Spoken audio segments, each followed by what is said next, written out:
Kembali di Prime Show with Ira Kusno dan saya akan lanjutkan perbincangan dengan Gubernur Jawa Timur Kofifah Indar Parawansa.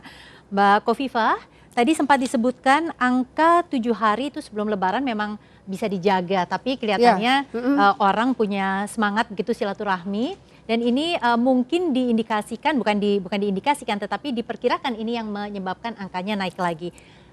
Justru dengan itu Mbak, pertanyaan saya di awal, apakah kemudian ketika PSBB-nya tidak dilanjutkan, ini pertimbangan utamanya adalah faktor ekonomi, betul seperti itu Mbak?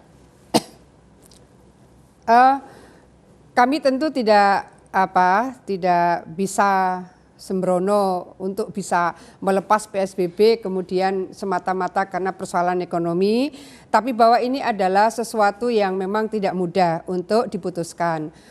Bahwa tanggal 7 Pak Dr. Windu itu adalah koordinator epidemiologi dari FKM UNER sudah mempresentasikan sehari sebelum berakhirnya PSBB tahap 3.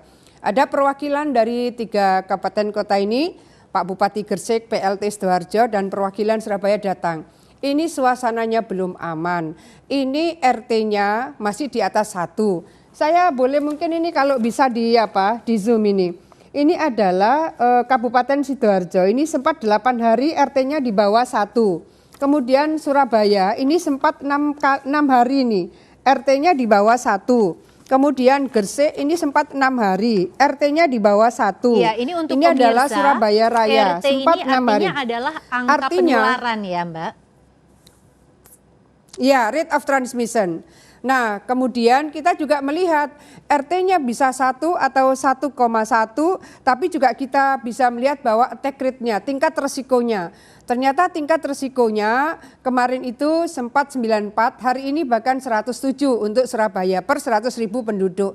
Kami juga menyampaikan melalui tim epidemiologi dari FKM UNER bahwa suasananya ini belum aman. Tapi kemudian masing-masing menyampaikan bahwa masyarakat di bawah ini sudah menyampaikan bahwa sumber income mereka ini sudah harus mulai dipulihkan kembali. Kira-kira itu alasan dari wali kota dan bupati di Surabaya Raya ini. Akhirnya saya, Pak Pangdam dan Pak Kapolda meminta selain perlu peraturan wali kota dan peraturan bupati, kami juga minta ada komitmen bersama semacam fakta integritas, ada 5 item dan item kelima adalah tetap harus ada koordinasi dan sinkronisasi dari berbagai intervensi. Ya, Mbak baik Kofifah, pada proses testingnya, tracingnya, treatmentnya. Oke, ya. Mbak Kofifah, kalau misalnya memang sebenarnya resikonya besar seperti ini dan tidak ada jaminan penuh, dan angkanya nanti mungkin akan naik lagi, apa yang akan dilakukan oleh pemerintah Provinsi Jawa Timur? Ya, tentu adalah Forkopimda, kami melakukan koordinasi sebenarnya sangat intensif Forkopimda Provinsi Jawa Timur. Kami pun menyampaikan bukan hanya dari pakar epidemiologi, tetapi dari persyaratan untuk masuk ke transisi, apalagi masuk ke new normal, salah satu persyaratannya adalah sistem kesehatan. Dari sistem kesehatan mestinya rumah sakitnya cukup, bednya cukup, tenaga kesehatannya memungkinkan untuk memberikan layanan dengan baik. Kami sudah menyampaikan bahwa hari ini Mbak Ira, kalau kita klik di BLC, jadi Bersatu Lawan COVID di gugus tugas, kita akan terkonfirmasi di sana bahwa di Surabaya ini sebenarnya bednya sudah tidak cukup, Sidoarjo sudah tidak cukup, Gresik sudah tidak cukup. Kami pun menyampaikan itu. Ini kondisinya seperti ini. Apa responnya? Lalu kita juga sudah menyiapkan rumah sakit darurat. Ya, rupanya masing-masing kepala daerah meyakini bahwa akan ada potensi dari masyarakat yang akan menjaga kedisiplinan, potensi dari masyarakat dengan berbagai kearifan lokal, potensi dari masyarakat untuk bisa mengawal bersama-sama memutus mata rantai penyebaran COVID. Itu yang dijaminkan oleh para kepala daerah ini. Tentu akan ada koordinasi tetap oleh Sekda Prop dan Sekda di 3 kabupaten kota.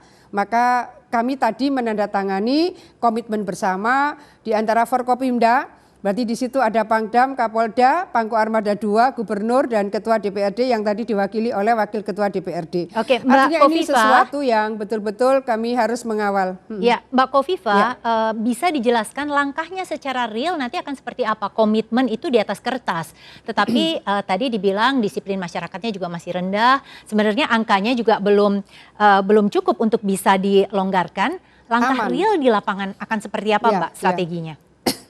Jadi berkali-kali kami menyampaikan bahwa ini belum aman gitu, dan sekarang ini yang paling real adalah Kampung Tangguh ini yang kita coba maksimalkan. Pak Kapolda menjadi pengampu dari Kampung Tangguh di Surabaya Raya, Pak Pangdam juga menjadi pengampu, jadi Pak Pangdam dan Kapolda menjadi pengampu dari Kampung Tangguh di Surabaya Raya, apapun namanya, tapi ini adalah keswadayaan masyarakat untuk bisa menjaga protokol kesehatan berbasis dari kedisiplinan masing-masing warga. Ini yang kita harapkan bisa masif seperti yang bisa dilakukan di Malang Raya, Mbak Ira. Iya, Mbak Kofifa, karena kalau kemudian ini tidak berhasil, tadi Mbak Kofifa sudah menyatakan untuk sarana prasarana kesehatan kelihatannya sudah tidak mencukupi kalau ada lonjakan lagi pasien COVID ya, Mbak? Ya, kami sudah sekarang menyiapkan rumah sakit lapangan atau rumah sakit darurat. Kami pun menyampaikan bahwa misalnya saya ambil contoh Rumah Sakit Dr. Sutomo, kebetulan ini rumah sakitnya Pemprov. Dari semula 12 bed, sekarang ini sudah 292 bed. Dari 12 sudah menjadi 292 bed. Kemarin pun juga ada yang di IGD dalam jumlah yang juga cukup besar. Saya pun menyampaikan bahwa kita harus bisa melihat kapasitas maksimal, tidak sekedar lihat bednya, tapi juga lihat kapasitas maksimal yang bisa dilakukan oleh tenaga kesehatan, karena mereka juga saat ini sudah sangat lelah. Tidak boleh misalnya mereka lebih lelah lagi ketika misalnya pasien itu jumlahnya menjadi tidak terkontrol. Ya, hari ini saya bisa sampaikan dari 12 sudah 292 bed, tambahnya sudah luar biasa. Ya, baik, terima kasih Mbak Kofifa. Jadi kuncinya ini adalah pengawasan dan disiplin dari kita semua. Pemirsa, kenormalan baru atau new normal jangan dipandang sebagai sesuatu yang aneh, karena itu adalah sesuatu yang akan menjadi kebiasaan kita sehari-hari. Berperang melawan pandemi, pertentangan dua kutub sangat penting kita hadapi. Kesehatan adalah hal yang utama, namun pemulihan ekonomi juga menjadi bagian yang penting. Dalam mengubah budaya yang mungkin sebelumnya tidak pernah dilakukan tentu berat, tapi disiplin menjalankan protokol kesehatan adalah sebuah keharusan. Terima kasih sudah bersama saya Ira Kusno. Kami pamit, sampai jumpa minggu depan. Selamat malam.